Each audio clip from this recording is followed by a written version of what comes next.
Hello student, welcome to equator academy Dehradun. और मैं लाया हूँ छोटा सा आपका वीडियो, कुछ करंट अफेयर्स के न्यूज़। तो जैसे कि आप ये हेडिंग देख रहे हैं, chief election commissioner and other election commissioners appointment condition of service and terms of office bill. ठीक है, तो ये है तो देखा जाए करंट अफेयर्स का, बट इसका अगर हम रिलेशन देखें तो किससे है आपका, इसका जो रिलेशन है वो हमारे किससे है, पॉलिटी से है। ठीक है, या इंडियन पॉलिटी। तो पॉलिटी से फिर एक क्वेश्चन आपका बन सकता है। यहाँ पहले आपको ये पता होना चाहिए कि जो आपका इलेक्शन कमीशन ऑफ इंडिया है वो एक क्या है, कॉन्स्टिट्यूशनल बॉडी है। कॉन्स्टिट्यूशनल बॉडी मैं क्यों बोल रहा हूँ, क्योंकि ये आपका किस में आता है, ये आर्टिकल 324 में आपका आता है। ठीक है, इसलिए भाई ये हमारी क्या हो गई, एक कॉन्स्टिट्यूशनल बॉडी हो गई।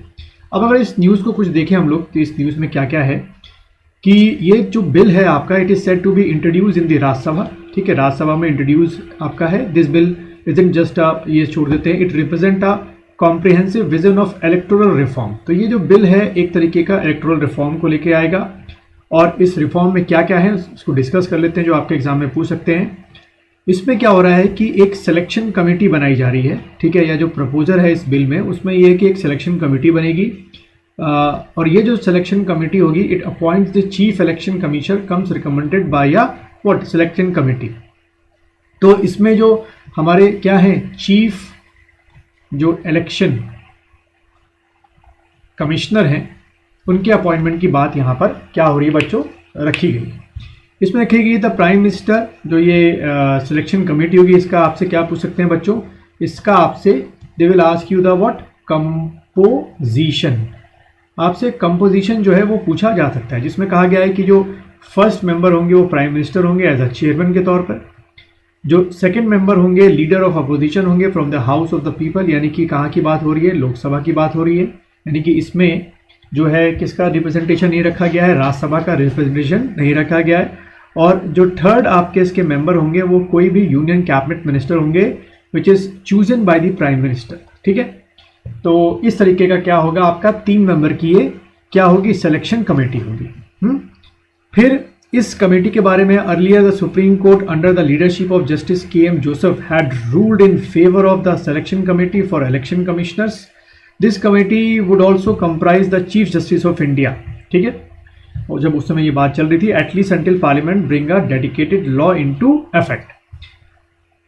फिर अगर हम बात करें कि जो ये आपके अभी का मैं स्ट्रक्चर पहले बता दूं आपको कि इस समय का जो इलेक्शन कमीशन ऑफ इंडिया का स्ट्रक्चर है वो कुछ इस तरीके से है कि एक क्या होते हैं, चीफ इलेक्शन कमिश्नर होते हैं और उनके अंडर में जो है वो आपके 2 क्या होते हैं, इलेक्शन कमिश्नर्स होते हैं। ठीक है, 2 आपके क्या हो गए, इलेक्शन कमिश्नर आपके हो गए। ठीक है, ये बच्चों अभी का स्ट्रक्चर है।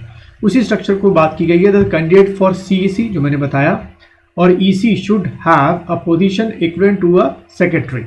यानी कह सकते हो कि आप एक सीनियर जो है, मेन तौर पे हम देखेंगे कि जो आईएएस ऑफिसर्स हैं उन्हीं को इलेक्शन कमिश्नर या चीफ इलेक्शन कमिश्नर जो है वो बनाया जाएगा। ठीक है, their tenure is stipulated at 6 year but they must retire after the age of 65 years. यानी कि जैसे कि अभी का प्रोविजन है कि 65 ईयर्स तक की एज तक वो सर्व कर सकते हैं, तीनों ही की बात कर रहे हैं, या 6 ईयर्स तक की एज तक सर्व, या 6 ईयर के टेन्योर तक सर्व कर सकते हैं। तो एज अगर आपसे पूछेगा तो 65 ईयर्स अगर हो जाते हैं तो रिटायर्ड होना पड़ेगा, और अगर उनका टेन्योर 6 साल का हो जाता है तभी उनको हटना पड़ेगा। मान लीजिए कोई एक ब्यूरोक्रेट जो है वो 58 ईयर्स के हैं और उनको हम क्या बना देते हैं, इलेक्शन कमिश्नर जो है वो बना देते हैं। तो यानी कि +6 मान के चलिए वो करेंगे अपना काम पूरा, 6 ईयर्स की टेन्योर जो रहेगा। यहाँ तक तो आपको क्लियर हो गया। अब बात करेगा हम लोग सैलरी की और बाकी जो उनको पर्क्स मिलते हैं। ये कहा गया है कि इस नए जो बिल है आपका कि election commissioner will now be at par with the supreme court जजेस। यानी कि सुप्रीम कोर्ट जजेस को जितनी सैलरी और जितने पर्क्स मिलते हैं, बिल्कुल वही चीज़ जो है वो आपको चीफ इलेक्शन कमिश्नर को मिलेगी इलेक्शन, और जो बाकी के 2 इलेक्शन कमिश्नर्स हैं उनको वही सैलरी वही पर्क्स मिलेंगे जो सुप्रीम कोर्ट के जज को मिलते हैं। एक चीज़ ये आपको ध्यान में रखनी है। फिर ये जो प्रोविजन है कि ये जो बॉडी है 3 मेंबर की, ये काम कैसे करेगी, it's the majority voice that will count ensuring collaborative decision making. यानी कि ये जो 3 मेंबर इलेक्शन कमीशन की बॉडी है ये कोई भी डिसीजन जो लेगी या तो 3:0 से लेगी और या 2:1 से लेगी। ठीक है, तभी वो क्या होगा, आपका यस माना जाएगा डिसीजन को। ठीक है, अच्छी बात है। और फिर अगर हम बात करें रेजिग्नेशन और रिमूवल की जो बात बोली गई है, the office integrity is protected through stringent rules for removing office holder, यानी कि चीफ इलेक्शन कमिश्नर की बात करें या बाकी के इलेक्शन कमिश्नर की बात करें तो इसमें कहा गया है कि सीसी रिमूवल यानी कि chief election commissioner removal procedure align with that of supreme court जजेस, ठीक है। और वो क्या है आपका, एक मैं आपको फार्मूला देता हूं कि हाउ टू रिमूव द जजेस ऑफ सुप्रीम कोर्ट। बड़ा आसान सा फार्मूला है। पहला है आपका, कुछ इस तरीके से लिखिएगा, आपका लोकसभा अपॉन राज्यसभा, ठीक है, लोकसभा अपॉन राज्यसभा। उसके बाद आपका 100/50, ठीक है। उसके बाद आपका स्पीकर अपॉन चेयरमैन। उसके बाद आपका 3/3।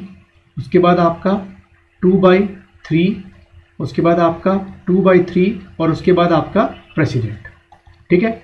ये एक बड़ा आसान सा फॉर्मूला है। अगर आप इसको फॉर्मूले को फॉलो अप करेंगे तो बड़े आराम से आप समझ जाएंगे। अगर आप में से इस फॉर्मूले को डिकोड करना है तो लक्ष्मीकांत की किताब आप पढ़ सकते हैं, वरना मुझे कमेंट बॉक्स में बताइए। अगले वीडियो में मैं आपको इसको एक्सप्लोर करके बताऊंगा किस तरीके से जजेस सुप्रीम कोर्ट या हाई कोर्ट को हटाते हैं इस फॉर्मूले से।